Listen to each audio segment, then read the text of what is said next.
vamos ter uma ideia qualitativa sobre o atrito. Vou mostrar para vocês que as velocidades de três blocos de materiais diferentes sobre uma mesma superfície diminuem de formas diferentes e que essa diminuição da velocidade se deve ao atrito. Então, nessa figura, eu tenho um bloco de gelo sobre uma superfície de gelo, um bloco de madeira sobre uma superfície de gelo e um bloco de concreto sobre uma superfície de gelo. Tentei ilustrar para vocês que o gelo percorre uma maior distância sobre a superfície de gelo em comparação ao bloco de madeira e ao bloco de concreto sobre a mesma superfície.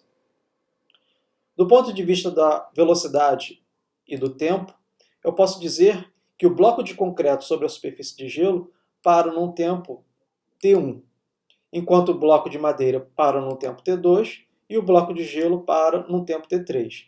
Então, a partir desse gráfico, vemos que o bloco de gelo leva mais tempo para parar, em comparação ao bloco de madeira e ao bloco de concreto.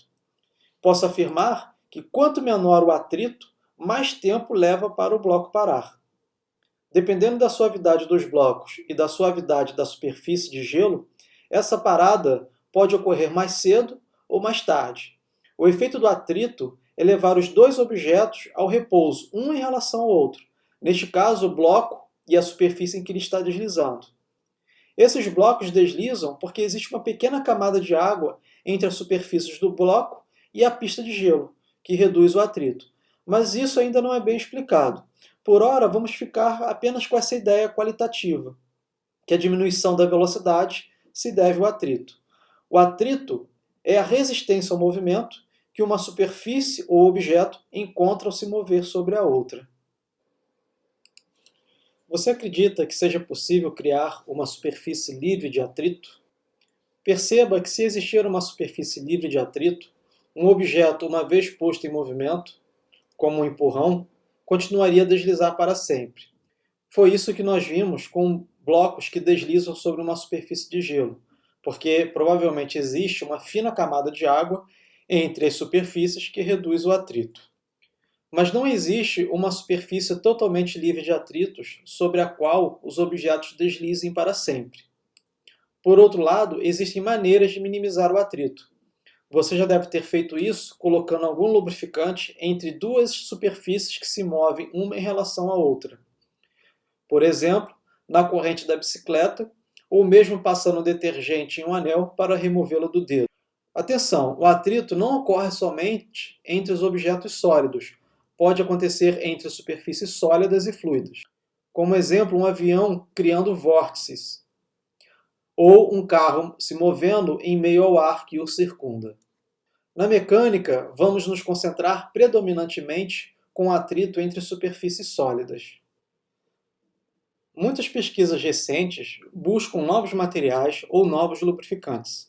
Lubrificantes são substâncias colocadas uniformemente entre duas superfícies, de modo a diminuir a resistência ao movimento, isto é, diminuir o atrito.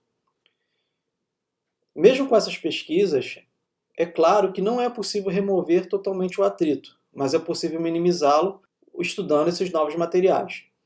Trago para vocês aqui duas reportagens. A primeira é: cientistas buscam materiais que desafiam o atrito ao nível atômico, utilizando elementos de terra rara.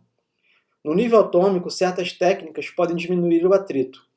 Em um experimento, o atrito quase desapareceu quando um microscópio de força atômica, em cima cinza claro nessa ilustração, puxou fitas de grafeno, em cinza escuro, sobre uma superfície feita de ouro, laranja.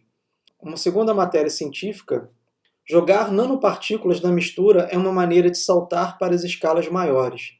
Os cientistas de materiais de argon, Aniruddha Sumant, e seus colegas criaram lubrificantes baseados em pedaços de grafeno, que se enrolam em torno de bolas minúsculas de diamante, formando rolos.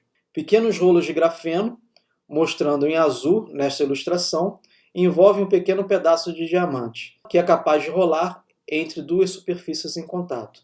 São duas pesquisas recentes que buscam novos materiais para a redução de atrito entre superfícies de contato. Em muitos casos, o atrito é relevante e é importante para que se tenha um movimento. mas remover o atrito permite descobrir alguns mistérios da natureza. Sem um atrito devido ao ar, uma pena e um bloco de metal caem e chegam ao fundo da caixa no mesmo tempo se largados no mesmo instante. Esse fenômeno somente é possível utilizando uma câmara de vácuo, o qual se remove totalmente o ar. Nós vimos isso nas aulas anteriores. Vamos rever esse vídeo aqui.